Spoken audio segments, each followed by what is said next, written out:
नाज़रीन यहाँ पर अभी बताने लगी कंजा कि जो घर पे आप अपनी स्किन को मॉइस्चर कर सकते हैं, उसके लिए मॉइस्चराइज़र बना सकते हैं, वो किस तरीके से कर सकते हैं और इस्तेमाल कर सकते हैं। ओ जी कंजा।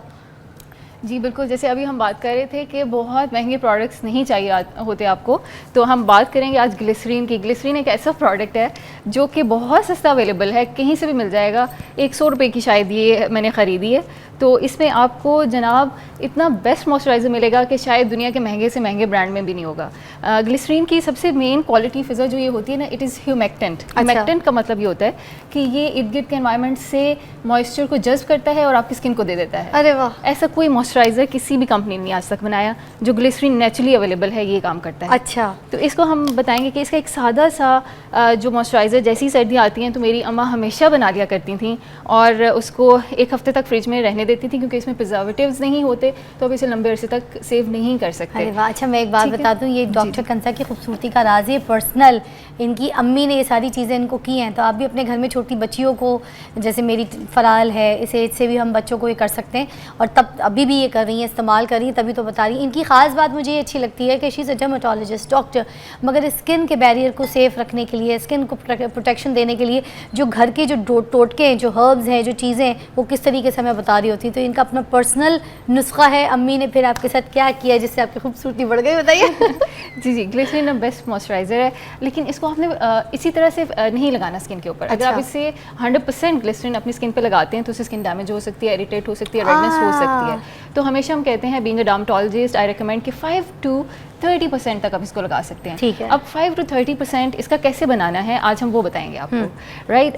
इसमें क्या है कि हमने ये तकरीबन 40 ml के करीब है, तो इसमें से मैंने पूरा जो मिक्सचर बनाना है ना, वो तकरीबन 100 ml का बनाना है। अच्छा, ठीक है। तो 100 ml में जब भी आप 5 या 20% करेंगे तो उसमें 20 ml ग्लिसरीन जाएगी। ओके, ठीक है। ठीक है। तो अगर मैं 20 ml, जैसे फॉर एग्जांपल हम इस ग्लास में बना रहे हैं, तो हम इसको 20 ml ग्लिसरीन ले लेंगे इसमें। ऑलराइट, राइट, इसका हाफ हो गया, चौथाई हिस्सा बॉटल का कह सकते हैं। ठीक है। इसको अगर आप फुल यूज़ करोगे तो स्किन इरिटेट हो सकती है। ऑलराइट, तो इसको अब हम 20 ml ये ले लिया हमने, और इसमें हमने तकरीबन 50 ml रोज़ वाटर ऐड करना है। Half bottle. Half bottle, alright, ठीक है जनाब। ठीक है। और इसमें 50 ml ही आपका डिस्टिल्ड वाटर जाएगा। डिस्टिल्ड वाटर बड़ा इजीली फार्मेसीज पे अवेलेबल होता है। इसमें पानी की एडिशन हम क्यों कर रहे हैं कंसा?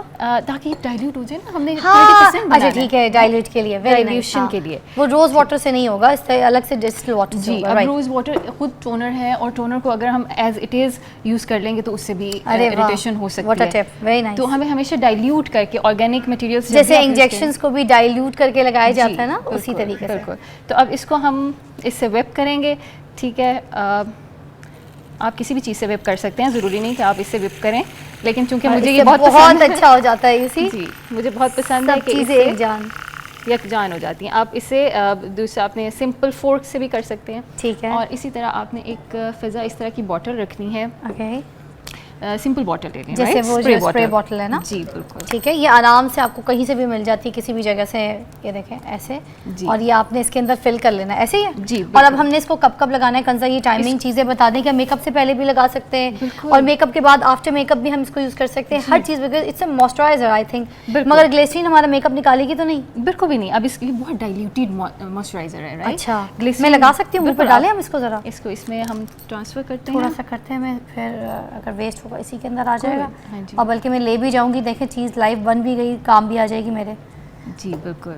अच्छा, इसी के अंदर अगर हम शाइनर वगैरह डाल दें तो हमारा मेकअप फिक्सर शाइन वाला जो होता है वो भी हो जाएगा? आप कर सकते हैं, लेकिन जैसे मैंने आपको बताया कि इसमें कोई प्रिजर्वेटिव क्लोज कीजिएगा हल्का सा, मुझे देख लें। तो जब प्रिजर्वेटिव्स नहीं होते तो आप इसको ज़्यादा दिन नहीं रख सकते, right. It's very light weight. आप इसे एज अ मेकअप फिक्सर भी यूज़ कर सकते हैं, बिफोर योर मेकअप भी यूज़ कर सकते हैं, एज अ प्राइमर यूज़ कर सकते हैं। नाइस। इसका बहुत अच्छा ग्लो होता है और ये बेस्ट मॉइस्चराइजर है, इसे आपको बिल्कुल भी क्रैक नहीं करेगी बेस। खुशबू कितनी अच्छी लग रही है। हाँ, इसकी। रोज़ आपको भी आ रही होगी है ना। Rose water. और ये स्किन को वाकई बहुत फ्रेश रखेगी, इसमें कोई डाउट नहीं है। ये घरेलू नुस्खा है, इसको इस्तेमाल करके देखिए। अच्छा, मैंने आपसे एक चीज़ वो बात करनी थी कि ये जो सनब्लॉक्स होते हैं ना, इसके बारे में मैंने आपसे बात करनी है कि कुछ केमिकल वाले सनब्लॉक होते हैं और कुछ केमिकल के बगैर वाले सनब्लॉक होते हैं, तो हमें किस तरह से पता चलेगा कि कौन से सनब्लॉक जो हमारे लिए अच्छे हैं? क्योंकि जो अभी नई लेटेस्ट रिसर्च आ रही है पूरे सोशल मीडिया पे, हर जगह रील्स रील्स लोग अपलोड करें, ख़ासतौर पे गोरे भी, उसमें कहा जा रहा है कि केमिकल वाले सनब्लॉक जो हैं वो स्किन कैंसर कॉज कर सकते हैं। तो इसका आपने मुझे जवाब देना है कि इज़ दैट ट्रू? जी फिजा, इसमें ये क्लियर करना बहुत ज़रूरी है कि सनब्लॉक्स दो तरह के होते हैं। एक बैरियर सनब्लॉक्स होते हैं जो कि फिजिकली सनरेज को आपकी स्किन तक पहुंचने से रोक देते हैं, जिनमें बहुत वाइट कास्ट होती है, जैसे जिंक ऑक्साइड, टाइटेनियम ऑक्साइड, जैसे आप लगाएंगे, जैसे क्रिकेटर्स ने लगाया होता है, ठीक है, तो उसमें एक बहुत ज़्यादा वाइट कास्ट आती है।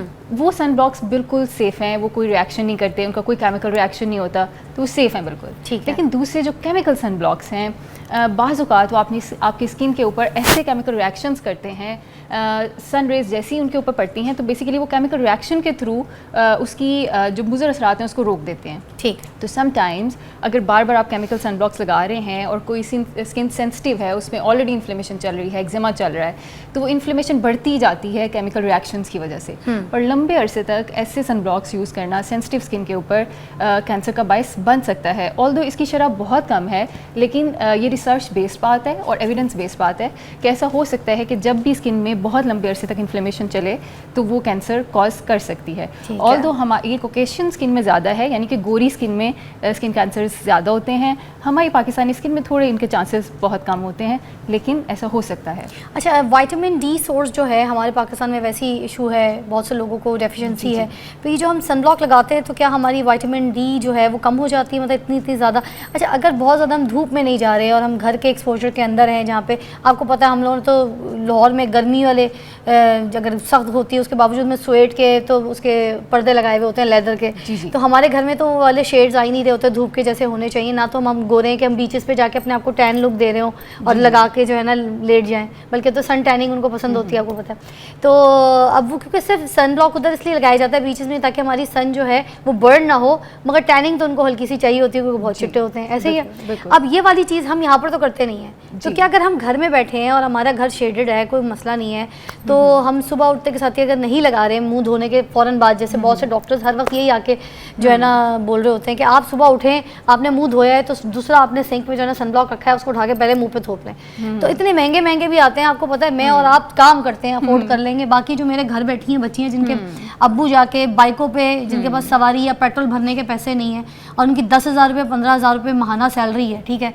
जिनके घर नहीं चल पा रहे हैं, वो ज़्यादा लोग हैं, हम जैसे लोग ज़्यादा हैं दुनिया में, हम तो शो उनके लिए करते हैं। तो क्या ये सुबह सुबह हम जिनको कहते हैं सनब्लॉक लगाओ, मुंह पे थोप लो, पहला काम ये करो, अब घर में कुछ है ही नहीं, बच्ची ने काम करना, सफाई करनी, कमरे में बैठ के पढ़ना है, तो सनब्लॉक थोपना ज़रूरी है? Please explain. अच्छा फिजा, इसमें ये कुछ इंटरनेशनल रिसर्चेस हैं, ठीक है, उसमें डॉक्टर्स हमेशा उन्हीं पे बात करते हैं।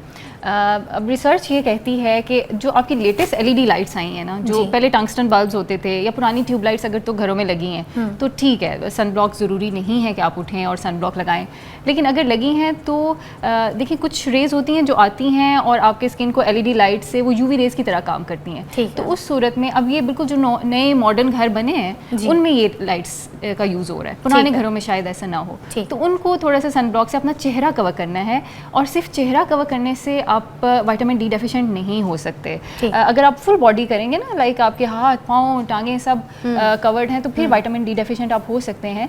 लेकिन आप वैसे ही इंडोर्स हैं तो आपका सूरज से एक्सपोजर है ही नहीं, तो इससे आप विटामिन डी डेफिशिएंट हम हैं ही हैं, ठीक है। दूसरा हमारे कॉस्ट्यूम्स इस तरह के हैं, उसमें विटामिन डी बनाने के लिए हमेशा मैं कहती हूँ कि हर तरह की धूप विटामिन डी नहीं बनाती। अगर आप सुबह 12 बजे वाली धूप में बैठ जाएंगे तो वो आपका चेहरा जलाएगी, बस वो आपका विटामिन डी नहीं बनाएगी। विटामिन डी हमेशा सुबह वाली धूप से बनता है, जो अर्ली मॉर्निंग जब सूरज तलू हो रहा होता है, ठीक है, या जब सूरज ग़रूब हो रहा होता है तो उस वक्त विटामिन डी बनता है। तो आपने उन दोनों जो औकात की धूप है उसमें जितना एक्सपोजर आप कर सकें, बाजू या टांगें, जितना एक्सपोजर करके अपने किसी भी प्राइवेट जगह पे, छत पे, कहीं पे बैठ जाएं तो तब विटामिन डी बनेगा। लेकिन उसके अलावा अगर किसी औकात में आपने बाहर निकलना है तो अपने चेहरे को कम से कम ज़रूर ढकें।